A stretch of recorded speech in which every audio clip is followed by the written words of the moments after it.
Saints lose their 6th straight game of the year to the Los Angeles Chargers.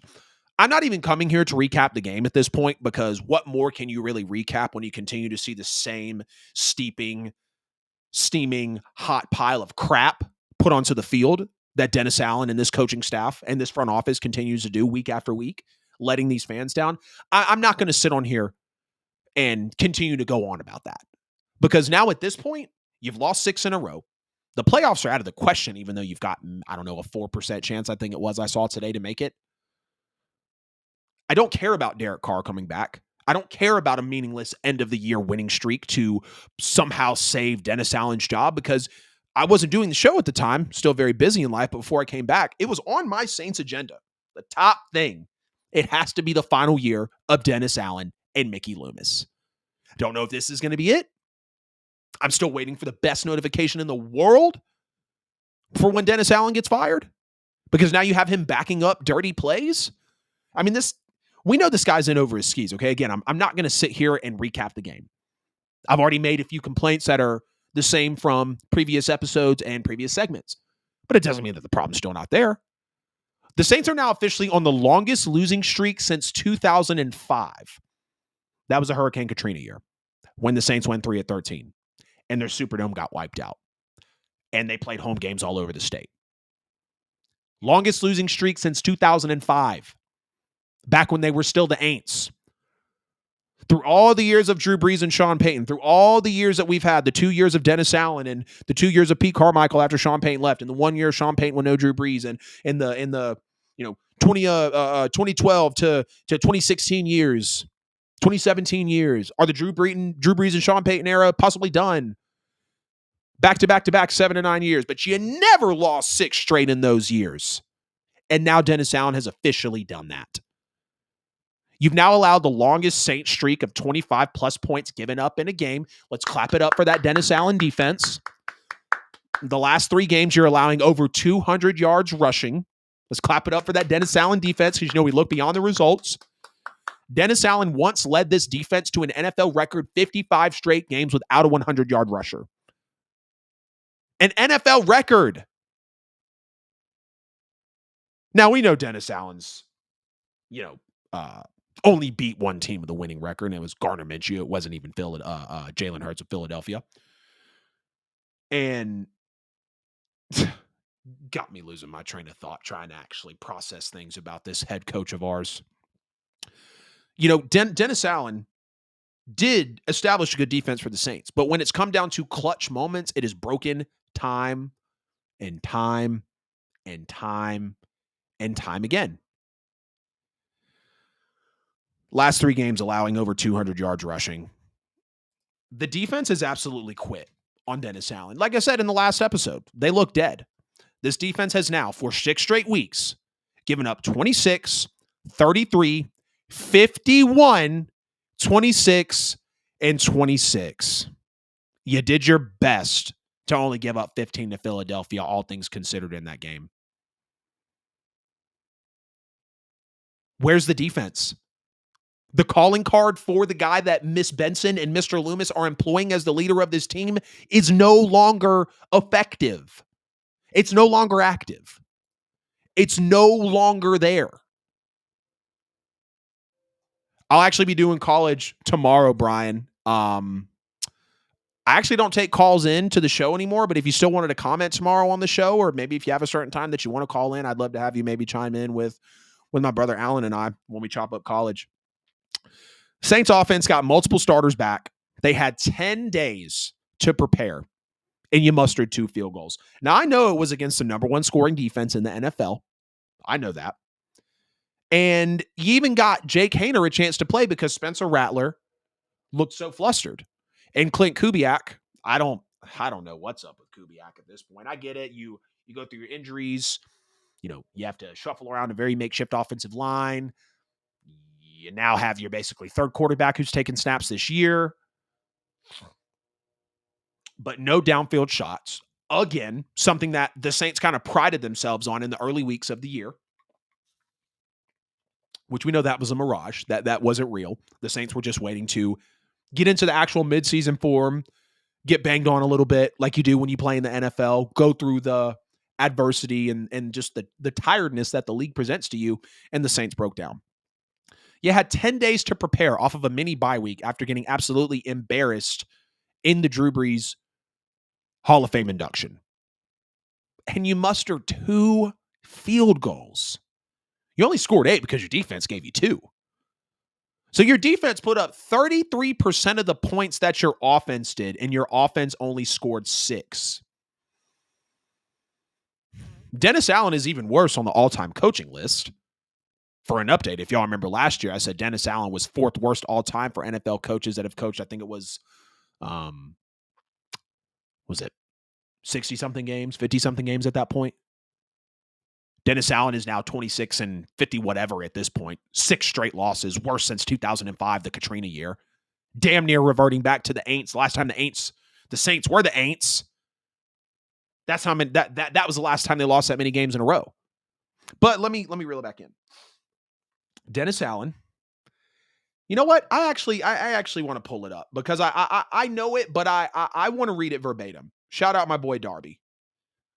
Where is it? Here we go. There have been 147 coaches to work 78 or more games in NFL history, but only 2 have a worse career win percentage than Dennis Allen does. Dennis Allen is 26 and 52 with a 33% winning percentage. Marion Campbell is 34, 80 and 1 with a 300 win percentage. And Joe Bugel is 24 and 56 with a 300 win.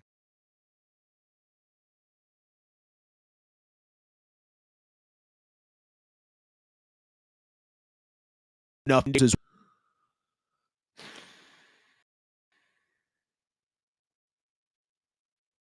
bad as I even forgot my point of thought there. Oh, here's how you know it's bad. I knew it has something to do with Dennis Allen. When you watch a franchise like the Jets, who've been extremely incompetent over the last few decades, and they fire Robert Saleh midseason with a quarterback that they begged to bring in, restructured his contract, and brought in pieces around him. If the Jets can fire Robert Saleh, the Saints can fire Dennis Allen. How many times we've watched the Panthers clean house?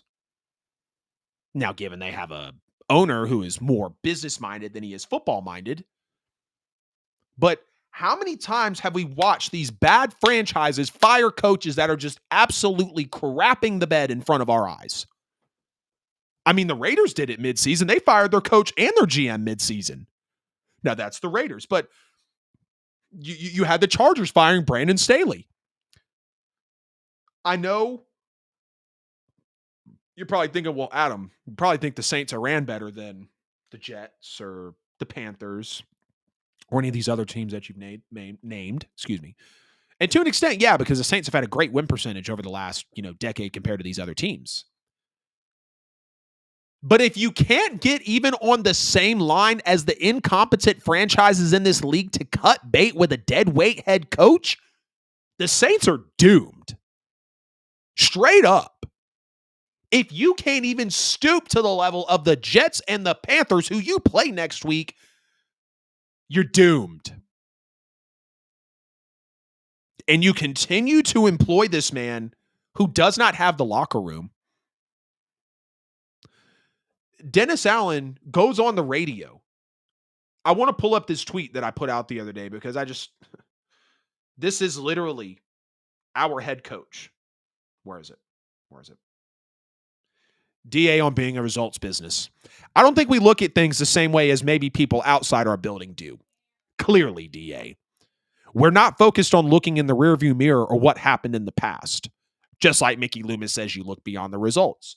The only way for you to get better in the NFL is look at what you can do and look in the past. That's why you have the damn tape.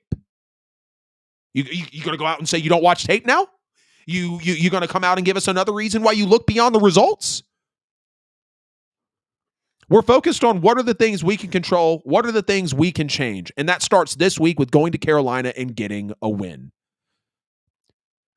I don't think we look at things the same way as maybe people outside our building do. We're not focused on looking in the rearview mirror or what happened in the past. Okay. Okay. Okay, let's not focus on the fact that you've lost 6 in a row. Let's not focus on the fact that you've now allowed a longest Saints franchise record of 25 plus points given up in a game defensively. Let's acknowledge the fact that let's not look in the past and look at the fact that you've given up over 200 yards rushing in the last 3 games to a couple of teams that don't particularly run the ball well in the Chargers and the Broncos. Yeah, let's just not look in the past. Let's just, good organizations, man, they look beyond the results. It's an all-time low for the New Orleans Saints. I'm worried about Clint Kubiak being here after this year. And when you watch teams like the Texans, who just, kind of outside of Deshaun Watson, felt like they couldn't get it right at the quarterback position, really bring all the pieces together to build around that small, little playoff run team that they had when, Deshaun Watson goes to the playoffs against the Chiefs, and the Chiefs have that magical first year winning the Super Bowl. But then they go out and get C.J. Stroud, and they get DeMeco Ryans. I didn't like the DeMeco hire, but now I'll firmly eat crow. When you watch a team like the damn Commanders, who have changed names twice, get their quarterback of the future, sell the team, get their head coach. When you watch teams like the Bengals, get their quarterback right. The point I'm trying to make is I've watched teams rebuild it, reboot it, however much you got to tear it down to get to where you got to go. I've watched 3 teams that, at least in my lifetime of 20 plus years watching this league, be horrible, be a laughingstock, tear it apart, and establish the rebuild. The Commanders, the Bengals, the Texans. But the New Orleans Saints cannot get out of their own way and scrape with the finest chisel, the sharpest tool possible, every specimen of the Breeze and Peyton era out of here. It's frustrating as a fan. It's very frustrating as a fan. I forever love this team. I forever love this logo. I forever love what Breeze did, what the Saints do. It doesn't mean it's not hard.